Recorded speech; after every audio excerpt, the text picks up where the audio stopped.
Okay.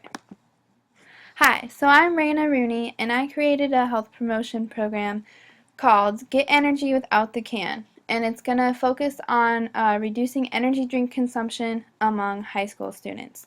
And I made this presentation for you guys, my class, and I'm basically going to highlight some important points in my program and how it will be implemented. So this is just a basic overview of the need for this kind of program. There are currently no safe levels of consumption for energy drinks for young children and adolescents, and also the adolescent priority population. They are the biggest consumers. 30 to 50% of adolescents consume these energy drinks, and also the reasons that they drink these drinks are inadequate amounts of sleep, need for energy, and it tastes good with alcohol. So I wanted to design a program with these reasons in mind and try and address some of them. So the mission statement of my program is to basically spread awareness to the priority population and share all the latest and current information and facts about energy drinks and also their associated health effects in order to increase the awareness and knowledge about this problem for my priority population, which is high school students. So the intervention strategies that I'm going to use in my project design are health communication and education. So the health communication part is basically like using social media and school assembly presentations to spread the message, and then also the education portion is going to come with my workshops that are going to be held every month in the program at the school. So who's going to participate? These four high schools: Diamond, South, East, and West, and all the grade levels are going to participate. So I was thinking that there will be one class of 25 students for each grade level, and that would be a total of 100 students per school, so my sample size will be 400 students total. I was thinking that allowing all grade levels to participate in the program could help us see if there is a certain grade level that has a higher consumption rate or a higher lack of awareness about this problem. I also selected these four high schools specifically because they are in different areas of town and they have a diverse socioeconomic and ethnic population.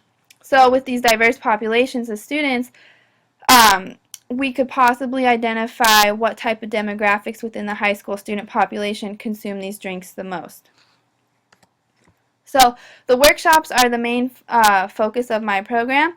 They're going to focus on sharing and explaining current information and facts about alternative ways that youth can deal with stress and stay awake and energized without using the energy drink.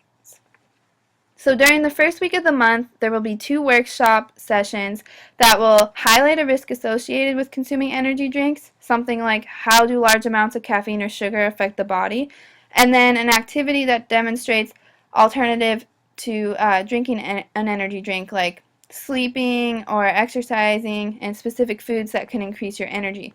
So the first day of the workshop is going to be an information session, and the second day is going to be an activity day.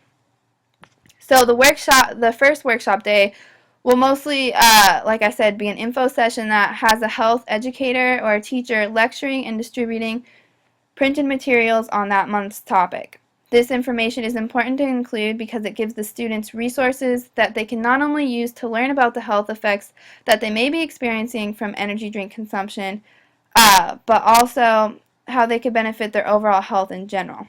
The second day is going to be more interactive and fun, and it's going to teach students how they can increase their energy naturally, decrease stress, or both.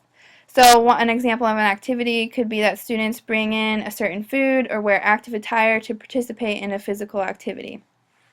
Also, the students are going to be asked to record their consumption of energy drinks, and I was thinking they could either do that in a journal or in this app called the Inflow app, which can be found on any smartphone. And majority of kids have smartphones nowadays, so I thought this would be good for this age group.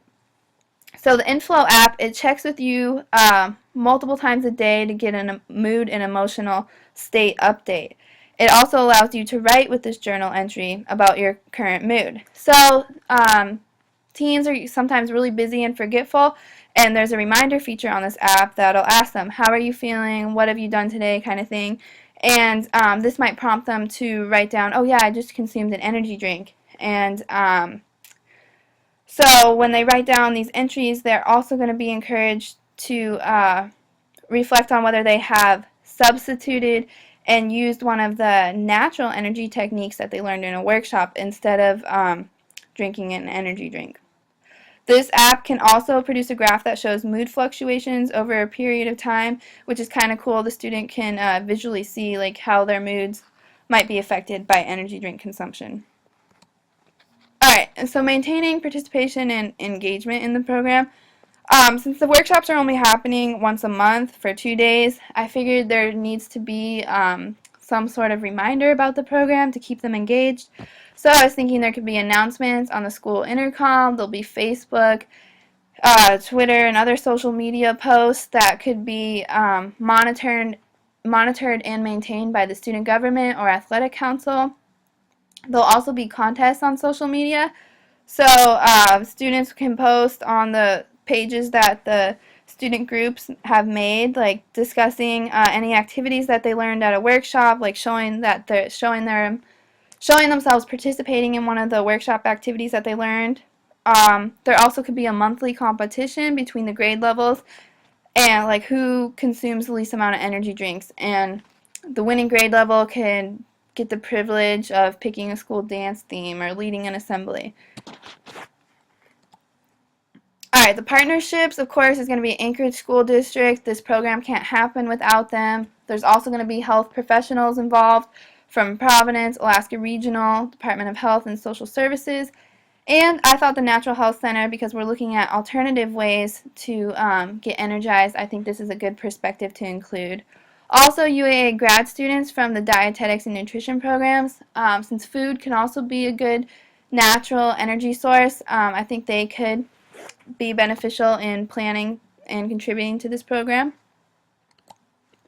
Alright, some basic goals and objectives that I'm going to have.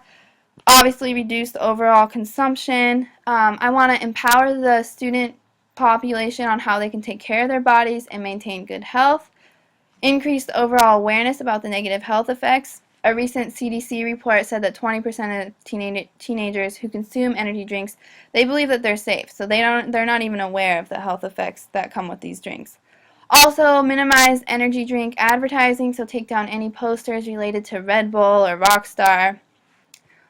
Also, improve access to healthier energizing alternatives, so changing out products in the vending machines don't have any energy drinks available on campus. And also, one of my goals was at the end of the first semester, at least 40% of the students will be able to study and complete homework and other extracurricular activities without consuming an energy drink. So this is my basic timeline. We'll start promoting and advertising in spring 2015. The program will start in the fall. An advisory committee will be made of the program planners, the teachers, the health professionals, and then also we'll have to develop a curriculum by the middle of the summer, publish a brochure, and then I was thinking a program kickoff event before the beginning of school, and then the full implementation of the program will start on September 1st. And the program checkpoints will just be these are just like the feedback checkpoints where the program planners can get feedback on the program and see like what the students like and what could be improved on. So that's the basic highlights and breakdown of my proposal for this health promotion program. I hope you like it. Thank you.